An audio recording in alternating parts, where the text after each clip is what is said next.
ठीक है। थर्ड वाला जो है ये है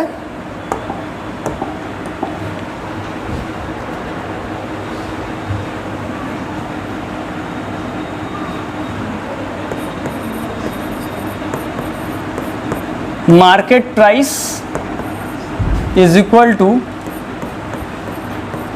फैक्टर कॉस्ट। यहाँ पर अभी हम कुछ ऐड माइनस करेंगे, लेकिन यहाँ पर एग्जाम्पल आप लोग को एक दिखा दें यहाँ पे कि मान लीजिए कि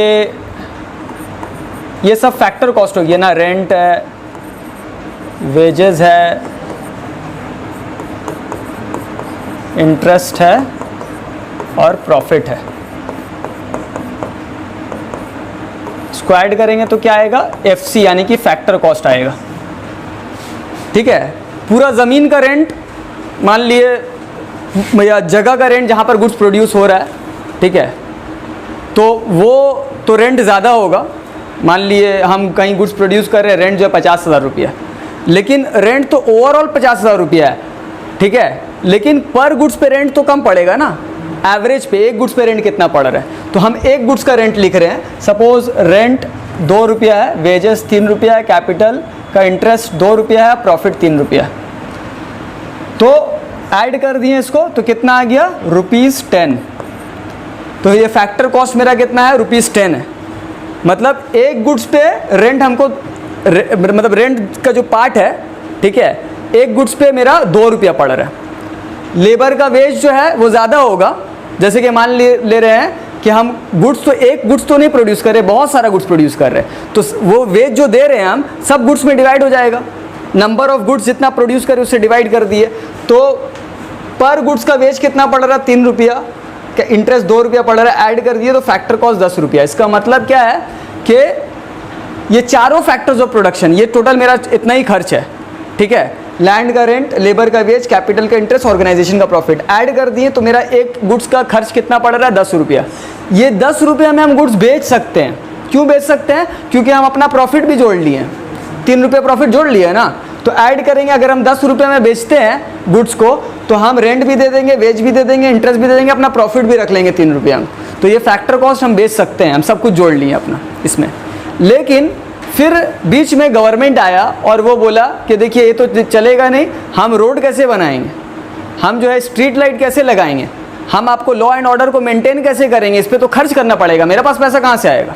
तो गवर्नमेंट बोला आपको टैक्स देना पड़ेगा, ठीक है, GST गवर्नमेंट लगा दिया। किसके ऊपर, ये गुड्स के ऊपर जो प्रोड्यूस हुए। सपोज पेन है, ठीक है, तो पेन 10 रुपया में बेचने जा रहा था वो प्रोड्यूसर, गवर्नमेंट इनडायरेक्ट टैक्स लगा दिया, IT लिख दे रहे हैं हम, इनडायरेक्ट टैक्स कितना लगा दिया, ₹2। तो वो प्रोड्यूसर जो बेचेगा, मार्केट प्राइस कितना मार्केट प्राइस में बेचेगा, ₹12, 12 रुपये में बेचेगा, क्योंकि 2 रुपये तो टैक्स लग गया। तो 10 रुपये में सोचा था, 12 रुपये में बेचेगा, कंज्यूमर से वो टैक्स ले लेगा, कंज्यूमर के ऊपर बर्डन शिफ्ट हो जाएगा। तो market price is equal to क्या होगा, factor cost plus indirect tax, ठीक है, फैक्टर कॉस्ट में इनडायरेक्ट टैक्स ऐड किए तो मार्केट प्राइस आया ना, ठीक है। लेकिन हर एक गुड्स पे गवर्नमेंट टैक्स नहीं लगाता है, कोई एसेंशियल कमोडिटी है, ज़रूरी कमोडिटी है, ठीक है, बहुत गरीब आदमी अफोर्ड नहीं कर पाएंगे, तो गवर्नमेंट उस पर टैक्स तो नहीं लगाता है, बल्कि उल्टा सब्सिडी देता है। टैक्स प्रोड्यूसर को देना पड़ता है गवर्नमेंट को, जैसे कि हम कोई गुड्स प्रोड्यूस कर रहे हैं तो हमको गवर्नमेंट को टैक्स देना पड़ेगा। सब्सिडी उल्टा है, अगर हम वो गुड्स प्रोड्यूस करें तो गवर्नमेंट हमको सब्सिडी देगा कि आप इतना आप गुड्स प्रोड्यूस करें, कुछ पैसा हमसे रख लिए, तो वो सब्सिडी हो गया, ठीक है। अगर यही केस में मान लिए गैस सिलेंडर का एग्जांपल ले लिए, तो आप जो है 200 रेंट पड़ रहा है, वेज का 300 पड़ रहा है, कैपिटल का इंटरेस्ट 200 पड़ रहा है, प्रॉफिट 300, तो फैक्टर कॉस्ट कितना हो गया, 1000 रुपया। और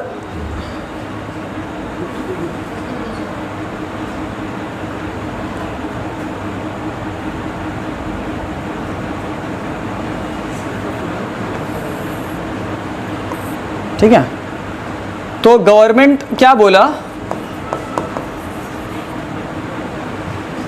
कि 1000 रुपया फैक्टर कॉस्ट है, तो गैस सिलेंडर का कंपनी क्या करेगा, वो बोलेगा कि हम 1000 रुपये में गैस सिलेंडर बेचेंगे। तो गवर्नमेंट क्या बोला कि एक काम कीजिए, आप 1000 रुपये मत लिए कंज्यूमर से, ठीक है, बहुत कंज्यूमर अफोर्ड नहीं कर पा रहे हैं, तो एक काम किए, हम आपको 200 रुपये सब्सिडी दे रहे हैं। तो गवर्नमेंट क्या किया, 200 रुपये सब्सिडी दे दिया, ठीक है। तो 200 रुपये जो सब्सिडी दिया, तो मार्केट प्राइस कितना हो गया, प्रोड्यूसर अब कितना चार्ज करेगा हम लोग से, 800 रुपया। तो गैस सिलेंडर का दाम हो गया 800 रुपया। 1000 रुपया हम लोग से लेने का बात था, लेकिन प्रोड्यूसर को गवर्नमेंट सब्सिडी 200 रुपया दे दिया, तो प्रोड्यूसर हम लोग से कितना लेगा, 800 रुपया। तो हम लोग के लिए मार्केट प्राइस क्या हो गया, कम हो गया। तो इसलिए अगर हम इनडायरेक्ट, जिस कमोडिटी पे टैक्स नहीं लगता, तो इनडायरेक्ट टैक्स छिपा दिए आप, सब्सिडीज है ना, तो कैसे सब्सिडीज क्या कर रहे हैं हम लोग, यहाँ पर एक्चुअली सब्सिडी माइनस हो रहा है, मार्केट प्राइस कम हो जा रहा है। तो market price is equal two factor cost minus subsidies, ठीक है। तो इसको हम उल्टा, यहां तक कोई प्रॉब्लम, इसको हम उल्टा भी कर सकते हैं, factor cost is equal to market price minus indirect tax, और माइनस सब्सिडीज उधर चले जाएगा तो क्या हो जाएगा, प्लस सब्सिडीज। तो वो जो स्लाइड में हम आपको दिखा रहे थे, वहां उस स्लाइड पे क्या था, उल्टा दिया हुआ था, मार्केट फैक्टर कॉस्ट इस साइड था, मार्केट प्राइस इस साइड था। तो इसलिए factor cost is equal to market price minus indirect tax plus subsidies, ऐसा लिखा हुआ था। तो एक ही बात है, ठीक है। जैसे कि अगर हम लोग net is equal to gross minus depreciation बोल रहे हैं, अगर हमको नेट चाहिए तो ग्रॉस वैल्यू से डिप्रिसिएशन माइनस करना पड़ेगा, वैसे ही अगर हमको ग्रॉस वैल्यू चाहिए तो नेट प्लस डिप्रिसिएशन होगा, इधर उधर हो सकता है, ठीक है। बात समझ में आ रहा है। अब जो है ये जो चीज़ आप देख रहे हैं, इनडायरेक्ट टैक्स माइनस सब्सिडीज, इसको हम लोग जो है ब्रैकेट में लिख सकते हैं, और इसको क्या नाम दे सकते हैं हम, फिर से इसको कॉपी कर ले रहे हैं, market price is equal two factor cost. ये ब्रैकेट वाला जो चीज है इनडायरेक्ट टैक्स माइनस सब्सिडीज, इसको हम नाम दे सकते हैं नेट इनडायरेक्ट टैक्स, ठीक है। मान ले रहे हैं कि गवर्नमेंट जो है प्रोड्यूसर के ऊपर 1000 करोड़ का टैक्स लगाया है। 1000 करोड़ मतलब पूरा कंट्री में जितना भी प्रोड्यूसर है। आप लोग ये सोचते होंगे कि या तो टैक्स लगेगा गुड्स पे या तो सब्सिडी होगा, दो में से कोई एक ही होगा। तो दोनों साथ में क्यों लिखा हुआ है, क्योंकि हम लोग बात एक गुड्स के बारे में नहीं बात कर रहे हैं, कंट्री में जितना भी आउटपुट है सबके बारे में बात, तो किसी में टैक्स है किसी में सब्सिडी है, तो इसलिए दोनों साथ में हो गया, ठीक है। तो 1000 करोड़ का प्रोड्यूसर से टैक्स लिया गया, प्रोड्यूसर कितना टैक्स पे कर रहा है, 1000 करोड़, और प्रोड्यूसर को सब्सिडी कितना मिला है, सपोज 400 करोड़ मिला है सब्सिडी, गवर्नमेंट प्रोड्यूसर को दिया है। तो नेट में प्रोड्यूसर कितना पे कर रहा है टैक्स, पे तो एक्चुअली 1000 करोड़ कर रहा है टैक्स, लेकिन 1000 करोड़ अगर प्रोड्यूसर पे कर रहा है तो प्रोड्यूसर्स वगैरह को सब्सिडी 400 करोड़ मिल जा रहा है। तो 1000 अगर हम पे कर रहे हैं और 400 मिल जा रहा है, तो नेट में कितना पे किया, 600। तो ये नेट इनडायरेक्ट टैक्स हुआ। नेट इनडायरेक्ट टैक्स मतलब नेट में कितना पे किया जा रहा है, हम पे कर रहे हैं, मिलने के बाद कितना हम पे किए हैं नेट पे, तो ये नेट इनडायरेक्ट टैक्स हो गया, जिसको हम शॉर्ट फॉर्म में इस तरह से लिख सकते हैं, MP मतलब मार्केट प्राइस, FC मतलब फैक्टर कॉस्ट, और नेट इनडायरेक्ट टैक्स मतलब NIT।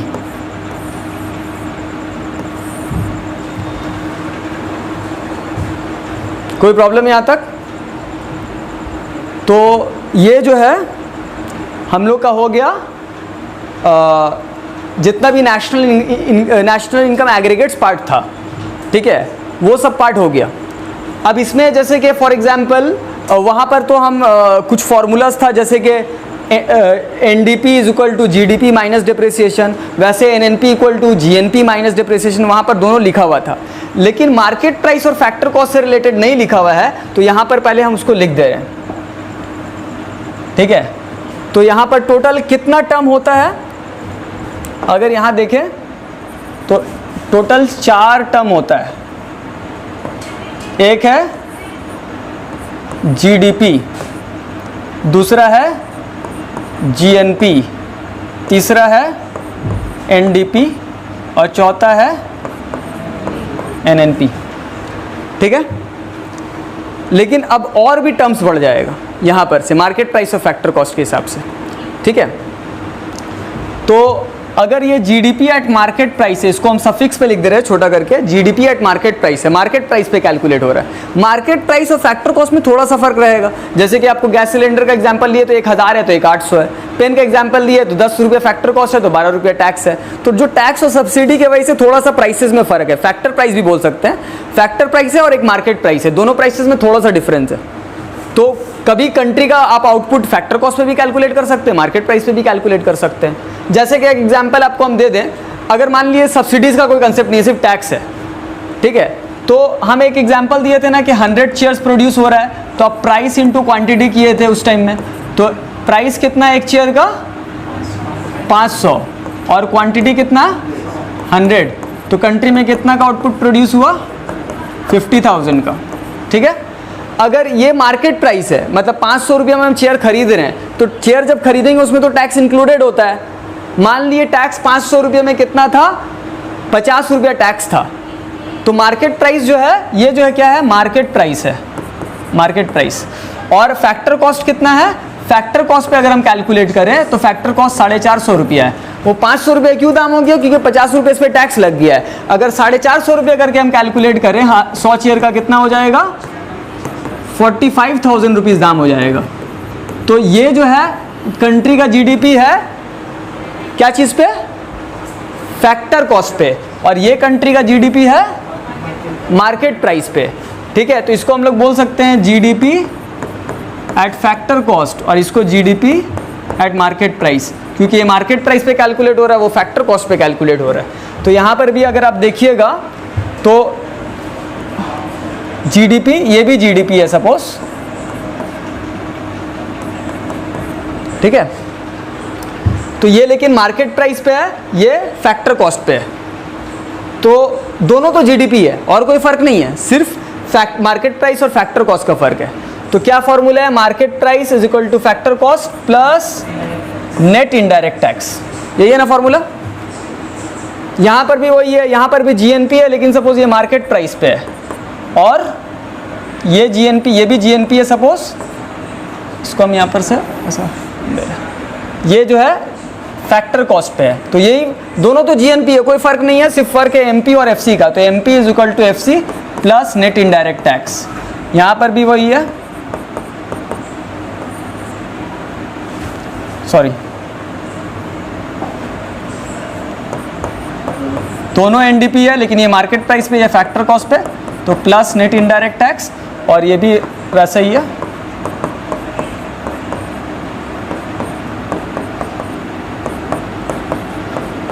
ठीक है, तो यहाँ पर से ये सब चीज़ आ गया, ठीक है। अगर फर्क मार्केट प्राइस और फैक्टर कॉस्ट का होगा तो net indirect tax factor cost में ऐड होगा। अगर आप फैक्टर कॉस्ट बोले, यहाँ पर देख लिए, अगर फैक्टर कॉस्ट निकालना है तो उल्टा हो जाएगा, market price minus net indirect tax हो जाएगा, ठीक है। अगर आपको और ज़्यादा डिटेल पे लिखना है तो ये नेट इनडायरेक्ट टैक्स में नहीं लिख करके क्या होगा, plus indirect tax minus subsidies, उसी को तो हम लोग नेट इनडायरेक्ट टैक्स बनाए थे ना, समझ में आ रहा है, ठीक है। तो ये ओवरऑल फार्मूला हो गया। और इसमें एक और चीज़ हम बात लास्ट जो बताएंगे यहाँ पे, कि इसमें से अगर आपको नेशनल इनकम निकालने बोलता है तो यहाँ पर कितना टर्म हो गया, 1 2 3 4 5 6 7 8 टर्म्स हो गया। 8 टर्म्स में नेशनल इनकम जब भी निकालने बोलता है तो हम लोग को क्या निकालना पड़ता है, एनएनपीएफसी। ये मेरा क्या है, नेशनल इनकम है। कंट्री का नेशनल इनकम क्या चीज़ पे कैलकुलेट होता है, एनपी। एनपी मतलब तो नेशनल प्रोडक्ट, लेकिन जब भी नेशनल इनकम बोलेंगे तो वो नेट टर्म्स पे कैलकुलेट होता है, मतलब डिप्रिसिएशन माइनस करने के बाद, लॉसेस माइनस करने के बाद, और वो फैक्टर कॉस्ट पे कैलकुलेट होता है, मार्केट प्राइस पे नहीं, क्योंकि फैक्टर कॉस्ट में टैक्स रहता है, और टैक्स या सब्सिडी ये इनकम का पार्ट नहीं है, जो कि बाद में हम लोग कभी बताएंगे हम आपको, ठीक है। तो एनएनपी एट फैक्टर कॉस्ट, ये क्या है, नेशनल इनकम है। और डोमेस्टिक इनकम ये है एनडीपीएफसी। मतलब क्या, चाहे वो डोमेस्टिक इनकम हो, ये डीपी मतलब डोमेस्टिक प्रोडक्ट, चाहे वो डोमेस्टिक इनकम हो या नेशनल इनकम हो, नेट टर्म्स पे कैलकुलेट होगा और फैक्टर कॉस्ट पे कैलकुलेट होगा, मार्केट प्राइस पे नहीं होगा, ग्रॉस पे नहीं होगा, नेट पे और फैक्टर कॉस्ट पे, चाहे वो डोमेस्टिक इनकम हो या नेशनल इनकम हो। तो ये एनडीपीएफसी क्या है मेरा, डोमेस्टिक इनकम, और एनएनपीएफसी क्या है, नेशनल इनकम। ये लिखने के बाद ऐसे सर्कल मत कर दिएगा, अलग से यहाँ लिख लीजिएगा, NDPFC is the domestic income और NNPFC is the national income. ये जरूरी इसलिए है क्योंकि जब हम methods to calculate national income करेंगे तो उस टाइम में आप लोगों को पता होना चाहिए, जब हम डोमेस्टिक इनकम बोलता है निकालने के लिए तो ये निकालेंगे, और नेशनल इनकम बोलता है तो ये निकालेंगे, तो ये ओवरऑल हो गया आज का क्लास के लिए नेशनल इनकम जितना हमको करवाना था। बाकी का क्लास नेक्स्ट क्लास में कंटिन्यू करेंगे। तब तक के लिए good bye, have a nice day, good night, क्योंकि इवनिंग है।